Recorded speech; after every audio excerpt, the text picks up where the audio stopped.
Marlène et Jean-Claude sommes très heureux de te présenter une émission très spéciale afin de comprendre les faits d'actualité. Merci pour ta fidélité. Merci une fois de plus d'être là afin qu'ensemble, nous puissions progresser dans la compréhension de la parole de Dieu. Aujourd'hui, nous verrons la circoncision. La circoncision. Les références viennent du livre de Genèse, toujours chapitre 17, les versets 23 à 27. Et je t'avais promis une référence concernant la bénédiction. C'est toujours au livre de Genèse, cette fois-ci, chapitre 41, le verset 32. Genèse 41, verset 32. La circoncision. Avant d'aborder le thème, recherchons la présence de Dieu. Prions. Notre Seigneur et notre Dieu, merci pour la parole. Nos âmes te louent pour le bonheur de grandir en toi. Et alors que nous ouvrirons le Saint-Livre, que le Saint-Esprit continue de nous animer. Cette grâce, nous te la demandons au nom de Jésus pour ta gloire éternelle. Amen.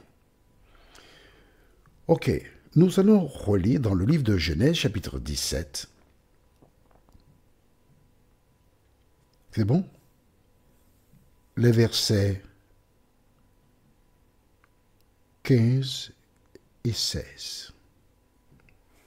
Dieu dit à Abraham, « Tu ne donneras plus à Saraï, ta femme, le nom de Saraï, mais son nom sera Sarah.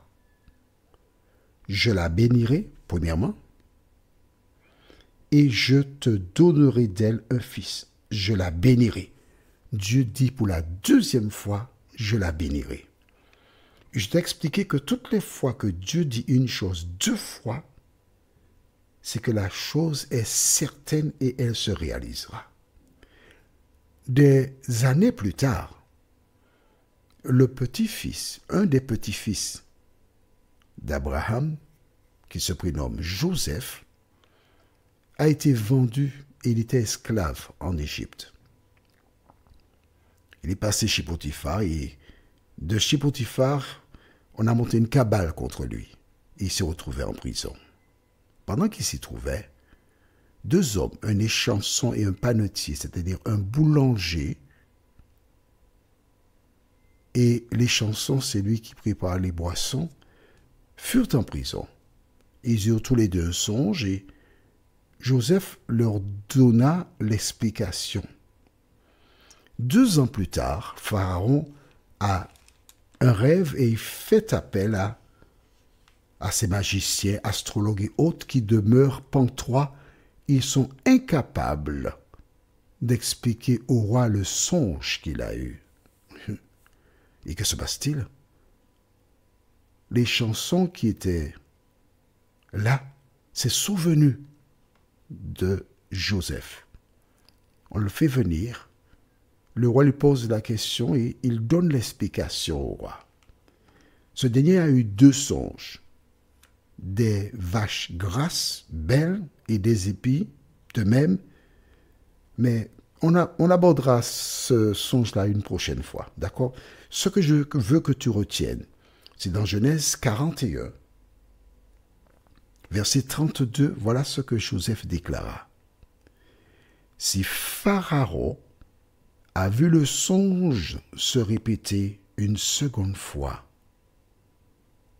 c'est que la chose est arrêtée de la part de Dieu et que Dieu se hâtera de l'exécuter. » Je reprends. Si Pharaon a vu le songe se répéter une seconde fois, c'est que c'est que la chose est arrêtée de la part de Dieu et que Dieu se hâtera de l'exécuter. Ça ne va pas perdre de temps. On ne va pas perdre du temps, il va le faire rapidement. Voilà donc pourquoi Dieu a répété 2 fois, je la bénirai. Comment Abraham peut-il oublier ça? Il ne peut pas. Ok, nous allons ajouter une autre référence, toujours au même chapitre 17, les versets 9 à 14. Lisons.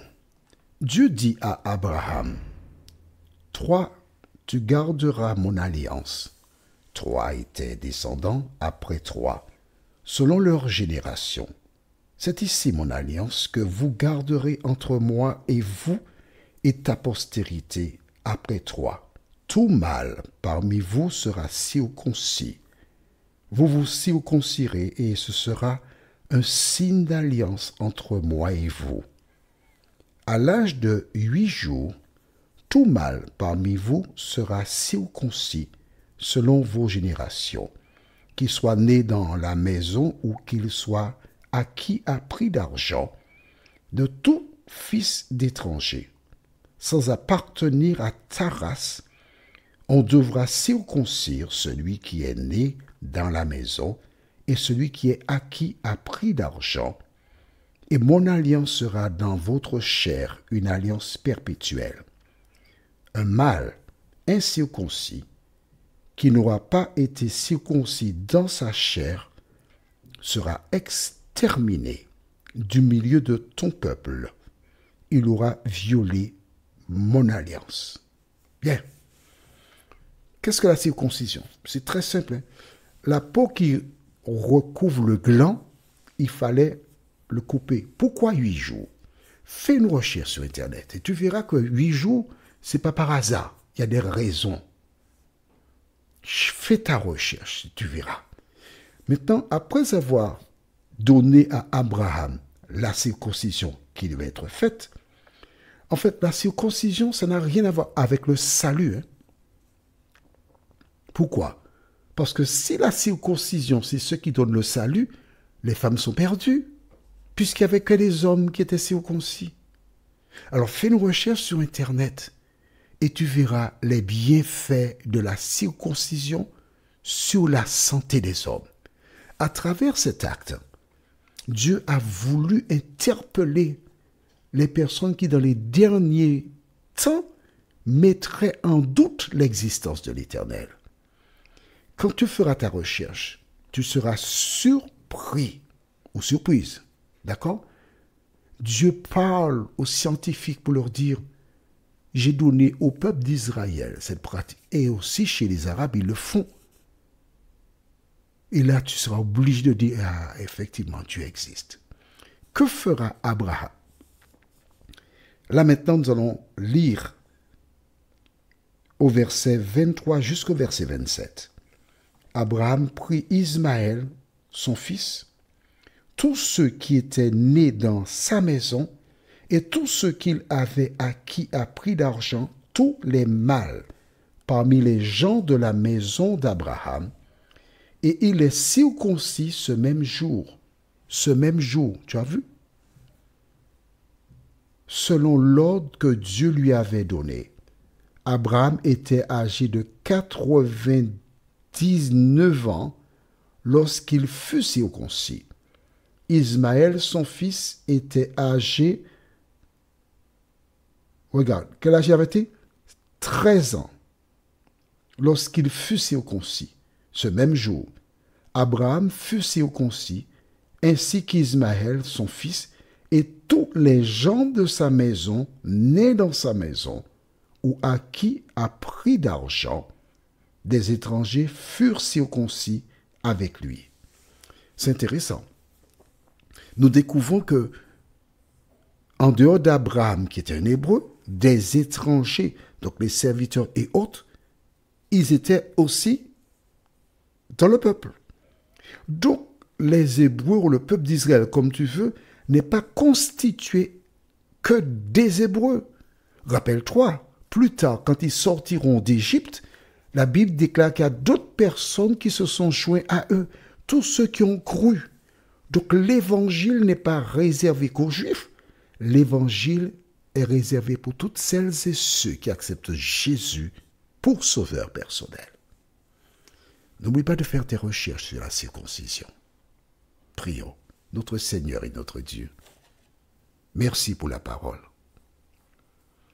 Merci d'avoir, à travers la circoncision, fait un clin d'œil à la société, aux scientifiques, pour qu'ils sachent que tu es vivant, que tu existes, et que ce monde n'est pas le résultat d'un développement, mais c'est toi qui as tout créé. Merci parce qu'à travers cette lecture, nous voyons que chaque fois que tu parles à Abraham, il obéit. Tu as parlé de la circoncision et le même jour, il n'a pas cherché à comprendre.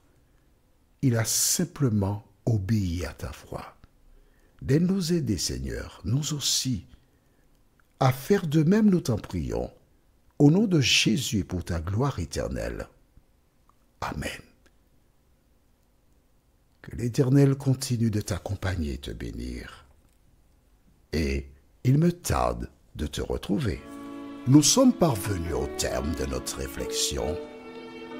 Si d'aventure tu as une question, il te suffit d'envoyer un message par le biais de WhatsApp au numéro suivant, plus 596 696 88 93 93. Et alors Jean-Claude, moi, je me ferai un réel plaisir de répondre à ta question.